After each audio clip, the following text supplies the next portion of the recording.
વિડીયોમાં આપણે ન્યાયનું સ્પષ્ટીકરણ નામનો પ્રશ્ન વાંચી લઈએ. 2 ગુણ આપવામાં આવે છે. અગ્નિ શિખા ન્યાય. અગ્નિની શિખા એટલે જ્વાળા. અગ્નિની જ્વાળાઓ કુદરતી રીતે જ હંમેશા ઉપરની તરફ ગતિ કરે છે. ફરીથી વાંચું છું.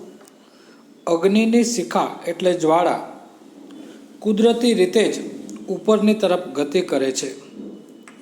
જો કોઈ લાકડામાં અગ્નિ પ્રગટી રહ્યો હોય અને તેને આકાશ તરફ ઊંચું કરવામાં આવે કે ભૂમિ તરફ નીચું કરવામાં આવે તો પણ લાકડામાં રહેલા અગ્નિની જ્વાળાઓ તો ઉપરની તરફ જ જાય છે.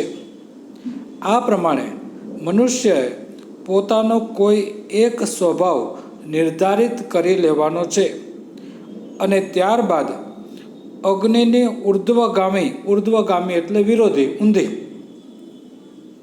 જ્વાળાઓની જેમ સતત એ સ્વભાવે આગળ વધારવાનો છે.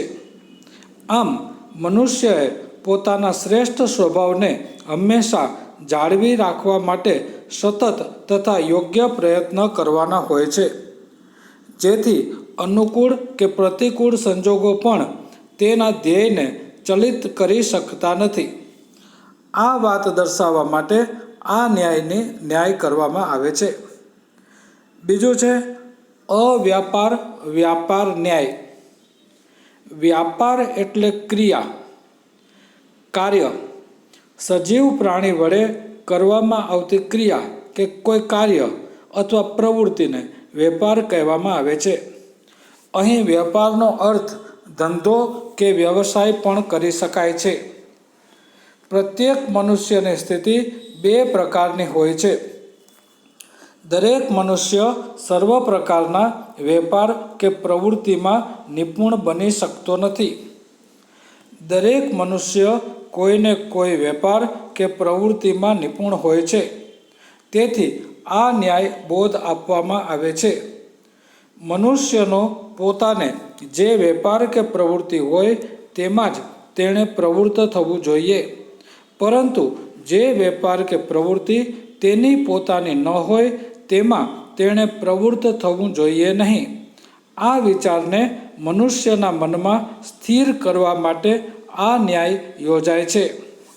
તેથી જ જે કાર્ય આપણો વેપાર નથી તે પ્રવૃત્તિ કરવી નહીં. ઈસુરસ ન્યાય. ઈસુરસ એટલે શેરડીનો રસ. શેરડી અને તેમાંથી મળતા રસને ધ્યાનમાં રાખીને આ ન્યાયની કલ્પના કરવામાં આવી છે. શેરડીના સાંઠાને કુદરતે મધુર રસની ભેટ આપી છે, પરંતુ આ મધુર રસનો લાભ લેવો હોય તો તે રસને બહાર કાઢવો પડે. શેરડીના સાંઠાને કોલ્હુમાં પીલવો પડે છે, પરંતુ શેરડી પ્રત્યેના મોહને લીધે તેને કોલ્હામાં પીલવામાં ના આવે તો શેરડીનો સાંઠો પડ્યો સુકાઈ જાય છે. પરિણામે તેનો મધુર રસ બહાર આવી શકતો નથી અને કોઈને તેની પ્રાપ્તિ પણ થતી નથી. કુદરતે આપેલા મધુર રસનો કોઈ અર્થ સરતો નથી. તેથી આ ન્યાય પરથી બોધ મળે છે કે મનુષ્યને પ્રકૃતિએ ઘણી બધી શક્તિઓ આપી હોવા છતાં તેનામાં ગમે તેટલી યોગ્યતા હોવા છતાં પણ જો તેને બહાર લાવવાનો કોઈ પ્રયાસ ન કરવામાં આવે તો તે શક્તિઓ વ્યર્થ છે. એક વાંચી લઈએ હજી. ઉપસર્ગ ન્યાય. ઉપસર્ગ સંસ્કૃત વ્યાકરણ શાસ્ત્રમાં વપરાતા એક પ્રકારના અવયવો છે. કેટલાક વિદ્વાનોના મતે ઉપસર્ગોનો પોતાનો સ્વતંત્ર અર્થ હોતો નથી, પરંતુ તે ધાતુ સાથે જોડાઈને ધાતુમાં રહેલા અર્થ વિશેષને સ્પષ્ટ કરે છે. પ્રરા, અતિ, અપ વગેરે શબ્દો જ્યારે ભૂ જેવા ક્રિયાવાચક ધાતુની સાથે જોડાય છે ત્યારે તેમની ઉપસર્ગ સંજ્ઞા થાય છે. સંસ્કૃતમાં ઉપસર્ગ સાથે જોડાવાની ધાતુના અર્થમાં પરિવર્તન આવે છે. આ એટલું આઈએમપી નથી. ખાસ મેં તમને આઈએમપી આપ્યું છે.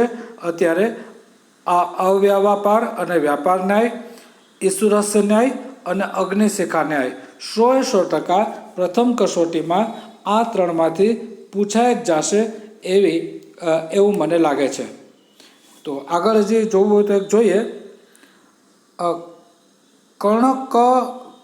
કર્ણક વિદ્વ ન્યાય. કર્ણટક એટલે કાંટો, વિદ્વ એટલે વિંધાયેલો. કોઈ માણસના પગમાં કાંટો વાગ્યો હોય તો તેને જ્યાં સુધી બહાર કાઢવામાં ન આવે ત્યાં સુધી તે માણસ દુઃખી થાય છે.